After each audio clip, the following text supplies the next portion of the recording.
Bonjour à tous, bienvenue pour une troisième émission de Digital, l'émission du livre numérique du portail mille-et-un-libraire.com. Aujourd'hui, nous allons traiter d'un domaine important du livre, hein, le domaine du livre de poche, avec une question un petit peu provocatrice. Est-ce qu'on va encore avoir besoin des livres de poche dans le futur? Avec moi, trois invités pour en débattre. Olivier Bessarbanqui, universitaire, enseignant à l'IUT Métiers du Livre de Bordeaux 3, et aussi auteur d'un long article dans l'histoire de l'édition depuis 1945 qui s'appelait La Révolution du poche, et donc vous êtes un observateur assez averti sur le livre de poche. Lionel Beignet, vous êtes éditeur chez Libretto. Avant cela, vous avez été longtemps libraire, responsable de Pochothèque du côté de Besançon, mais aussi lecteur pour la série Noire, pour le Poulpe, et aussi éditeur chez Folio Policier pendant 8 ans. Antoine Duquesne, vous êtes directeur marketing des éditions Harlequin en France, un acteur très affûté sur le numérique.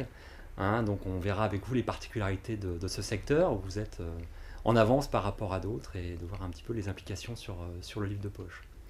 Voilà, donc Olivier, je me tourne vers vous, et je voudrais voir avec vous un petit peu la révolution du poche. Est-ce qu'on retracer un peu l'histoire de ce livre de poche? Quelles sont les grandes tendances que vous sentez depuis l'histoire du livre? Enfin, si on va peut-être pas remonter jusqu'à Gutenberg et Aldo Manucci, mais voir un petit peu ce qui a fait la révolution du poche depuis on va dire les années 50.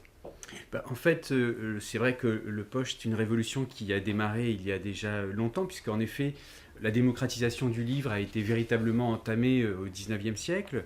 Il a fallu beaucoup de temps, disons, pour arriver à une forme qui soit celle du poche tel qu'on la connaît aujourd'hui. C'est Hachette, on le sait, qui a lancé le livre de poche dans les années 50 pour aller très vite. Je crois qu'on peut dire que ce qui a surtout fait le succès du poche, ça a été la rencontre du public du baby-boom, et puis évidemment la force d'Hachette, qui était une force établie déjà depuis un bon siècle. Donc depuis, le poche a beaucoup évolué. Je pense qu'au début, les éditeurs n'ont pas vraiment cru, ils étaient assez conservateurs, ils n'ont pas vraiment cru en fait à la vraie force du poche, et au fait que c'était une nouvelle forme d'édition qui rencontrait vraiment les attentes d'un nouveau public, et il a fallu attendre les années 60 pour que les concurrents s'organisent véritablement.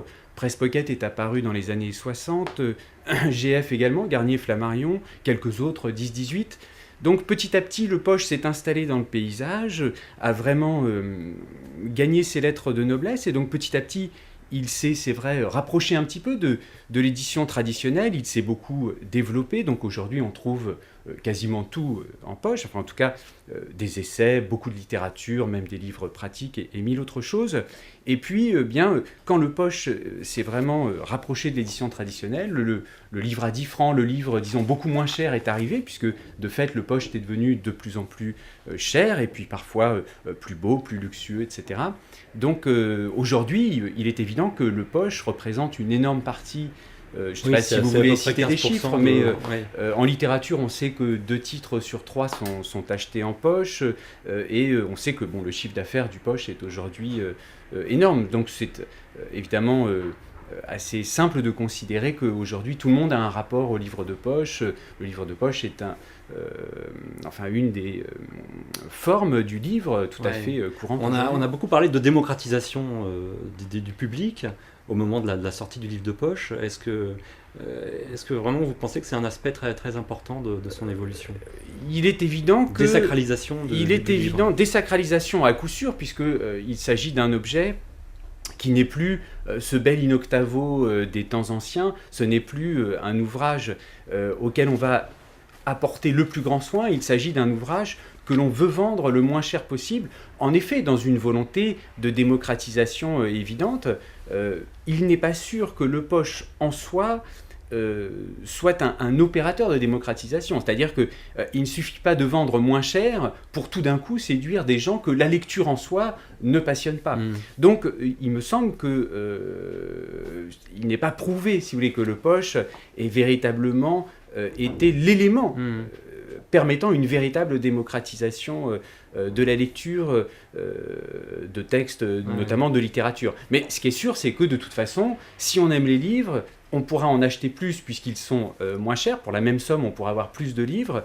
Et évidemment, tous les jeunes qui sont allés au collège, au lycée, dans ces années de l'après-guerre, des Trente Glorieuses, ont trouvé dans le poche, j'allais dire, l'objet évidemment tout à fait symbolique, important, pour eux de référence pour se plonger dans la lecture.